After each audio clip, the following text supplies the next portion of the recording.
பொதுமக்களுக்கு எந்த விதமான பிரச்சனையும் இருக்காது. அவ்வாறு பிரச்சனை ஏற்பட்டால் அவர்களுக்கு முகம் கொடுக்க வேண்டிய அவர்களுக்காக முகம் கொடுக்க வேண்டிய கடமை எனக்கு இருக்கிறது. அதை நீங்கள் அறிந்து பொதுமக்களை இதை பற்றி தயக்க வேண்டியதில்லை.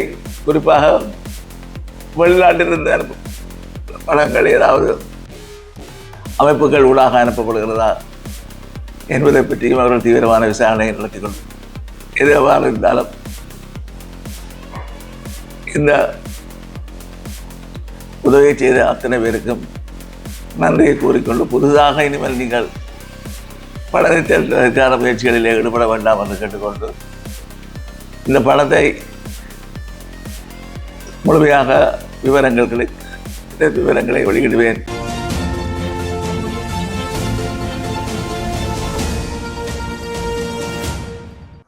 தமிழ் உறவுகளுக்கு வணக்கம். என்னுடைய சுகவீனம் காரணமாக 2 சிறுநீரகங்களும் செயலிழந்த சூழ்நிலையிலே ஒரு மாற்று சிறுநீரக அறுவை சிகிச்சை செய்ய வேண்டிய காரணத்தால் எனக்கு பண உதவி தேவைப்படுவதாக ஊடகங்கள் வாயிலாக உள்ளது கோரிக்கை ஒரு வாரத்துக்குள்ளே நான் கேட்ட தொகையை அனுப்பி உதவி இருக்கிறார்கள். நான் தயக்கக்காரமாக 2 மாதங்களாக தயங்கி ஆரம்ப சிகிச்சைக்கான தொகையைத்தான் கேட்டிருந்தேன். அதன் பின்னர் தொடர் மருத்துவ சிகிச்சை கேட்கவில்லை. ஆனால் அதை சேர்த்து அனுப்பியது போல அனுப்பியிருக்கிறார்கள்.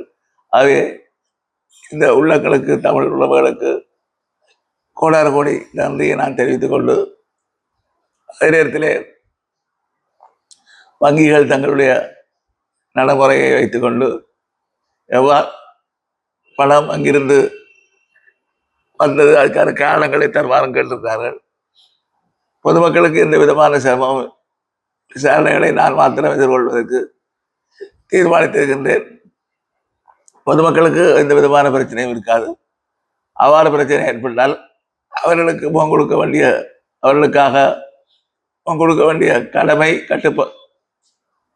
எனக்கு இருக்கிறது. அதை நீங்கள் அறிந்து பொதுமக்களை இதை பற்றி தயக்க வேண்டியதில்லை. குறிப்பாக வெளிநாட்டிலிருந்து அனுப்பும் பணங்கள் ஏதாவது அமைப்புகள் ஊடாக அனுப்பப்படுகிறதா என்பதை பற்றியும் அவர்கள் தீவிரமான விசாரணை நடத்தி கொண்டு எதுவாக இருந்தாலும் இந்த உதவியை செய்த அத்தனை பேருக்கும் நன்றியை கூறிக்கொண்டு புதிதாக இனிமேல் நீங்கள் பணத்தை தேர்ந்தெடுக்கான முயற்சிகளில் ஈடுபட வேண்டாம் என்று கேட்டுக்கொண்டு இந்த பணத்தை முழுமையாக விவரங்களை வெளியிடுவேன்.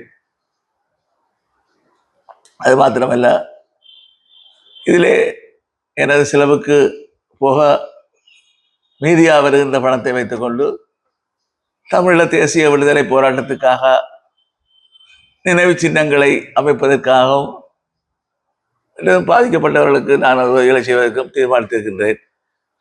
அந்த வகையிலே ஒரு மிகப்பெரிய ஒரு திருப்பு முனையை வெளிநாட்டில் இருப்பவர்கள் உணர்வாளர்கள் இங்கு இல்லை என்று 2 பேரும் போட்டியிடுவது போல இந்த உதவிகளை அனுப்பியிருக்கிறார். அது நெஞ்சத்தை நெகிழ வைத்திருக்கிறது. நான் மக்கள் எங்களை கைவிட்டு விட்டார்களா, குறிப்பாக இலட்சியத்தை அவர்கள் மறந்து விட்டார்களா என்று கேட்ட கேள்விக்கு இல்லை, அவர்கள் நாங்கள் மறக்கவில்லை என்பதை மீண்டும் மீண்டும் உறுதிபட தெரிவித்திருக்கு. அந்த வகையிலே இனி அரசியலிலே ஈடுபடுகின்ற பொழுது எங்களுடைய சுயநங்கள் காரணமாக நீங்கள் ஓய்வு பெறலாம் என்று கூறியதை கூட நான் அதை பரிசீலிக்கலாம் என்று எண்ணி இருந்த பொழுது இப்போ இந்த அவர்கள் அந்த உதவிய செய்தி இல்லை, நீங்கள் ஒதுங்கக்கூட கடைசி வரை சேவையாற்ற வேண்டும் என்ற செய்தி சொல்லப்பட்டிருக்கிறது. ஆகவே என்னுடைய மரணப்படுக்கையிலும் நான் தமிழினத்தினுடைய விடுதலைக்காக உழைப்பேன் என்று கூறிக்கொண்டு இந்த உதவிகளை இந்த உலக சந்திப்புகளை ஏற்பாடு செய்த நண்பர்களுக்கும் ஊடகவியலாளர்களுக்கும் எனது நெஞ்சார்ந்த நன்றியை தெரிவித்து பங்களிப்பு செய்த அத்தனை பேர் என்னுடைய மனமார்ந்த நன்றிகளை கூறிக்கொள்ள விரும்புகிறேன். நன்றி, வணக்கம்.